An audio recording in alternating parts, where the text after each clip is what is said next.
নমস্কার, আমি মিঠুর ঘরকন্যার সবাইকে স্বাগত। দিদির বাড়ি থেকে যে ব্লগটা আমি করেছিলাম সেটা ছাড়তে অনেক দেরি হয়েছিল। শ্রাদ্ধ শান্তি মিটে যাওয়ার পরই আমি ব্লগ করেছিলাম, তাই ছোট ছোট মিনি ব্লগ দিয়েছিলাম। বড় ব্লগ আমি এডিটিং করতে পারিনি। আমি দিদির বাড়ি থেকে বাড়ি ফিরে এসে কমপ্লিট করে একটা একটা করে ছাড়ছি, মানে একটু দেরি হয়ে গেছে। এইবার দেখো, রোজ সকালে শালিক পাখিগুলো এসে এরকম জানলায় ঠোকর ঠোকর করতো। আর এত কুয়াশা মানে হচ্ছিল কয়েকদিন, 6:30 7টায় তো ঘুম ভাঙতোই না। আর যেহেতু আমি পায়ে ব্যথা পেয়েছিলাম, একটু মচকা লেগেছিল, সিঁড়ি থেকে পড়ে গেছিলাম। দিদিও বারণ করতো যে তুই উঠিস না। এবার দেখো কি কুয়াশা, এটা কিন্তু 7:30 বাজে এখন, মানে কিচ্ছু দেখা যাচ্ছে না, আর কনকনে ঠান্ডা। কিন্তু আমার ঘুম ভেঙে যেত, ওই শালিক পাখিগুলো এসে না জানলায় ঠোকরাতো 6:30 7টায়, মানে ওদের অভ্যাস হয়ে গেছে। দিদি বলতো দিদিরা যখন চা খায় 7টার সময়, তখন শালিক পাখিগুলোকে মুড়ি বিস্কুট দেয়, যার ফলে না ওদের একটা অভ্যাস হয়ে গেছে খাওয়ার, মানে চারিদিকে ওই ঠোকরাতে থাকে। এবার যখন অসহ্যের সময় ওই মুড়ি বিস্কুটগুলো দিতে পারিনি, আর ওই জন্যে চারিদিক থেকে ওই ঠোকরাতো। এরপর দিদিদের শ্রাদ্ধের কাজ কালকেই কমপ্লিট হয়েছে। আজকের থেকে রুটি খাবে আর কি, অনেকদিন রুটি খায়নি, সবাই রুটি খাওয়ার জন্য পাগল হয়ে গেছে। এবার উঠছি, মানে দিদির মেয়ে রুটিটা বেলে দিচ্ছে, আর দিদি ওইদিকে তরকারি করলো। অন্য সময় হলে আমিও হাতে হাতে হেল্প করে দিই, কিন্তু আমি পায়ে ব্যথা পেয়েছিলাম বলে দিদি আমাকে কিছু করতে দিচ্ছিল না, তা আমি খাবারগুলো বেড়ে বেড়ে সবাইকে দিলাম। মানে ওরা অনেক দিন বাদে রুটি খাচ্ছে, মানে কি বলবো, খুব আনন্দ হচ্ছে। রুটি, সত্যি কথা, যারা প্রতিদিন দুবেলা রুটি খায় না, তারা রুটি খেতে না পারলে তাদের অসুবিধা হয়। আর আমাদের মধ্যে শ্রাদ্ধের সময় রুটিও খেতে নেই, মানে কোনো রুটিটা করতে গেলে অনেক সময় তো পোড়া লাগে, যে কারণে রুটিও আমাদের মধ্যে করতেও নেই, খেতেও নেই। এরপর আমি আর দিদিও খেয়ে নিলাম। এই দেখো, দিদিদের বাড়ির পাশেই একটা বড় ফুটবল খেলার মাঠ আছে। যারা তোমরা আগের ভিডিও আমার দেখেছো, অনেক আগে যখন দিদির বাড়িতে এসেছিলাম তখন আমি ব্লগ করেছিলাম। ওদের বাড়িতে যত অনুষ্ঠান হয়, জামাইবাবুরা তো 4 ভাই এখানে থাকে। এবার যার ঘরেই যে অনুষ্ঠান হোক না কেন, এই মাঠে খাওয়ার প্যান্ডেলটা হয়, আর বাড়ির ভিতরে হয় অন্য প্যান্ডেল। যেমন এখানে ওই যে মাইমার ঘরের সামনে শ্রাদ্ধের কাজ হয়েছে, তারপর রামায়ণ গান হয়েছে। আমাদের এদিকে যেমন কীর্তন গান দেয়, গ্রামের দিকে কিন্তু কীর্তনও দেয়, রামায়ণ গানও দেয়, তাই এখানে হয়েছিল রামায়ণ গান। এরপর আমি আর দিদিও রুটি তরকারি খেয়ে চলে গেলাম মাঠে অর্চিকে নিয়ে। বারণ করছিল, বললো মাসিমণি পাটা তোমার ফোলা আছে, যেতে হবে না। আমি যে চল রে, অনেক দিন ব্লগ দিইনি, একটু তো কিছু না ছাড়লে আবার ফেটে ফুটে, মানে সত্যি কথা, মানে আমি বুঝে গেছি, ব্লগ যদি তুমি একদিন দুদিন না দাও না, এত রিচ ডাউন হয়ে যায়। কষ্ট করে সেটাকে তোলা, আবার সেটা নেমে যাওয়া খুব কষ্টকর হয়। আমি বলছি না রে, আজকে একটা ব্লগ দেবই, যদিও ব্লগ করেও আমি তখন এডিটিংটা করতে পারিনি। এরপর দেখো, জামাইবাবুর পুকুর পাড়ে কত কিছু লাগিয়েছে, ওলকপি, বাঁধাকপি, ফুলকপি, টমেটো, বরবটি, এগুলো সব পরে হয়। গত বছর যেমন এত ফুলকপি হয়েছিল, দিদি রোজ এসে বলতো যে কেটে কেটে রোজ আশেপাশের লোককে দিত, আর দিদি বলতো যে ফুলকপি, আর ফুলকপিগুলো খুব টেস্টি ছিল। এবার এটা না একটু পরে হবে, এখন মানে ফুলকপি, বাঁধাকপি, ওলকপি একটু একটু হয়েছে, আর বরবটি গাছগুলো আগের একবার ফলন হয়ে গিয়ে আবার নতুন করে হচ্ছে এগুলো।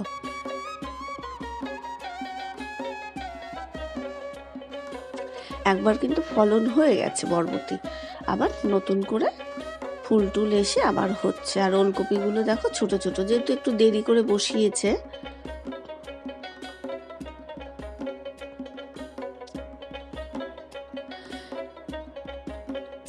এরপর হয়েছে পুঁই মিচুরি, পুরো পুকুর জুড়ে এরকম পুঁই গাছ তো অনেক আছে, প্রচুর পুঁই মিচুরি আছে। কিন্তু যেহেতু আমি ডান পায়ে ব্যথা পেয়েছিলাম, তো সিঁড়ি থেকে পড়ে গেছিলাম। দিদি ওই যে বালিশ টালিশ, আত্মীয় স্বজন আসবে বলে বালিশ, বালাপোষ, কম্বল রোদে দিয়েছিল। এবার আমি না অনেকটা একসাথে আনতে গিয়ে দিদি যেহেতু সারাদিন খাটাখাটনি করছে, এবার সন্ধ্যের আগে আমি আনতে গেছিলাম, আর সিঁড়িতে লাইটটা জ্বালাইনি ছাদ থেকে। আমি বুঝতে পারিনি, ব্যালেন্স করতে পারিনি, পুরো হুমড়ি খেয়ে পড়েছিলাম। কপাল ভালো, কিছু হয়নি, কিন্তু পায়ে মচকা লেগেছে, সামান্য একটা চুলের মতন ক্র্যাক এসছে, কিন্তু ডাক্তার পেইন কিলার দিয়েছে বলে আমি এইটুকু আসতে পেরেছিলাম। কিন্তু শ্রাদ্ধের দিন আমি পায়ের পাতা ফেলতে পারছিলাম না, এত যন্ত্রণা হয়েছিল।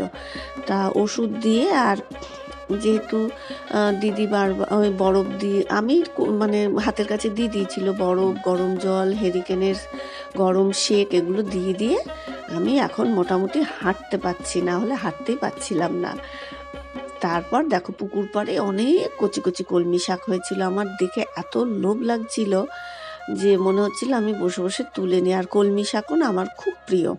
এইটা হচ্ছে দিদিদের ধানের জমি। এই ধানটা যে সত্যি বলছি আমার এত ভালো লাগে, গিয়ে ছুতে ইচ্ছা করে খুব, মনে হয় কি মানে হাত বোলাতে মনে হয় কি কার্পেট বিছানো আছে।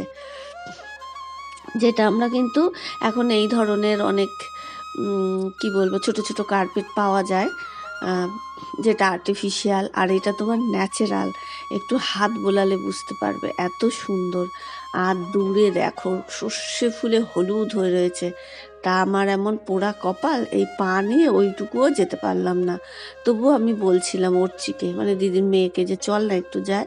তো বারণ করলো, বললো মাসুনি যেও না, তোমার পা অনেক ফোলা আছে, তারপর কিন্তু এরপর বেশি বাড়াবাড়ি হলে ব্যথা কমবে না। তারপরেও দেখলাম তাই, আর আমি ভয় পাচ্ছিলাম যদি প্লাস্টার করে একটা মাস আমি কি করে, মানে আমি ভীষণ ঠাকুরের ওপর অভিমান করছিলাম। তা ঠাকুরই রক্ষা করেছে, আমাকে প্লাস্টার করতে হয়নি।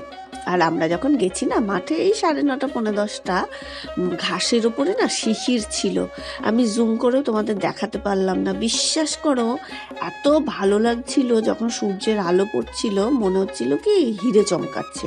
এই যে ঘাসের উপরে আর কি ধানের চারা, এগুলোকেই দেখো এই যে গোছা গোছা করেছে, ওগুলোই আর কি এবার বসাচ্ছে। এর আগের মাসে যখন গেলাম, ডিসেম্বরের সময় না, তার আগের বার যখন গেছিলাম জুলাই শেষে কি অগাস্টে, তখনও ঠিক এরকম ধানের চারা মানে রোয়া হচ্ছিল। আর 3 মাস পরে ধান পেকে যায়, কিন্তু আমার খুব ইচ্ছা করে একবার ধান পেকে গেলে তোমাদের দেখাবো, কিন্তু সেই সময় না এবার কোনো না কোনো তো অসুবিধা থাকে, ছেলের পরীক্ষা টরীক্ষা থাকে, আমি যেতে পারি না। আমার খুব ইচ্ছা করে ধান পেকে গেলে সেটার আর এক রূপ। এরপর দেখো গাছে কত লঙ্কা হয়েছে, কালো কালো, আর এই লঙ্কার যা ঝাল। এর আগের মাসে যখন আমি গেছিলাম, দিদি এই লঙ্কা দিয়ে বেগুন পোড়া মেখেছিল, আমি মানে ঝালে মুখ জ্বলে যাচ্ছিল, প্রচণ্ড ঝাল এই কালো লঙ্কাগুলোর। আর এগুলো সরু সরু লঙ্কা, এগুলোরও প্রচণ্ড ঝাল। এবার যে গাছে যে কটা পেয়েছিলাম আমরা সব তুলে নিলাম। আর দিদিদের যে স্যালো মেশিন আছে, স্যালো মেশিনের জলটা এখানে পড়ে। এবার আমি আর কাছ থেকে গিয়ে দেখাতে পারলাম না, ওখানে মাটি আছে তো, যদি পা পিছলে যায়, জলটা যেখানে পড়ে মানে এত সুন্দর মাটি দিয়েই বিভিন্ন আকারের পাথর হয়ে গেছে না, এক একটার এক এক রকম শেপ। তা আমি আর ভেতরে গেলাম না, বা ভয় পা পিছলে যদি আবার পড়ি। আর এই দেখো পুকুরে দিদিদের অনেক জল কমে গেছে, এবার এই শ্রাদ্ধ শান্তি মিটে গেছে তো এবার জল ছাড়বে। আর এবার আর জামাইবাবু ব্যস্ত ছিল শ্রাদ্ধ শান্তির কাজে, তাই আর মাছ ধরতে পারিনি। তাও একদিন বলছিল, আমি না থাক, এর পরের বার যখন আসবো তখন আবার মাছ ধরবেন। আর এটা হচ্ছে দেখো বিচা কলা, এটা না আমাদের ওইদিকে কেউ চেনেও না, খাওয়া তো দূরের কথা, কেউ চেনেও না। এর মধ্যে কিন্তু বীজ ভর্তি, কিন্তু এই কলাটা যে এত টেস্টি, যারা খেয়েছো তারা জানো, যারা না খেয়েছো তারা তো জানবেই না। আর এই যে এটা হচ্ছে স্যালো মেশিন, এখান থেকে মাঠে পুকুরে জল ছাড়া হয়। এই স্যালো মেশিনের পিছনে ওই বিচা কলা গাছটা আছে, ওই কলাগুলো না ভাজা খেতে হয়। আবার আমি অনেক সময় বড় বড় করে আলু দিয়ে জিরে, আদা, কাঁচা লঙ্কা, গোলমরিচ বাটা দিয়েও ঝোল করি, এত টেস্টি লাগে। যারা খেয়েছো তারা এর টেস্ট জানো, যারা খাওনি সত্যি বলছি তারা টেস্ট জানবে না, দারুণ খেতে, মানে আমার ভীষণ পছন্দের। এবার জামাইবাবুকে বলেছিলাম যে জামাইবাবু আমি যখন বাড়ি যাব, দিদিরও মাথায় আছে, যেহেতু আমি ভালো খাই, দিদিও বললো যে আমার মাথায় আছে, তুই বাড়ি যাওয়ার সময় কটা কেটে দেবো।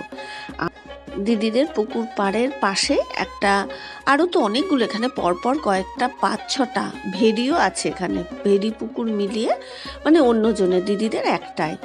অন্য একটা ভেড়ির পাশেই না এরকম একটা ছোট্ট কুল গাছে গাছ ভর্তি কুল দেখে আমার দিদির মেয়ের তো খুব আনন্দ। যদিও গাছটা তো দিদিদের নয়, ওরা জেঠু বলে যাদের গাছ, তা ওর চির খুব আনন্দ হলো, বলছে ওই জেঠুকে বলেই কুল পাকলে আমি কুল নিতে পারবো। মানে এইদিকে না কুল গাছ নেই, মানে ওর কুল গাছ দেখে খুব আনন্দ হলো। এইদিকে এলাকায় একটাও কুল গাছ নেই। আর এই যে মাচাটা দেখতে পাচ্ছ, এখানে গরমকালে বসে না ওই যে পাখিরা তো ভেড়ি থেকে মাছ তোলে, ওই বন্দুক দিয়ে পাখি তাড়ায় আর কি, বন্দুকের আওয়াজ দিয়ে দিয়ে। আর ভিডিওটা না আমি কমপ্লিট করতে পারিনি, এরপরে আর কিছু তোলা হয়নি। তাহলে এখানেই শেষ করলাম। ভালো লাগলে একটু কমেন্ট করে জানিয়ে, সবাই খুব ভালো থেকো, সুস্থ থেকো, টাটা।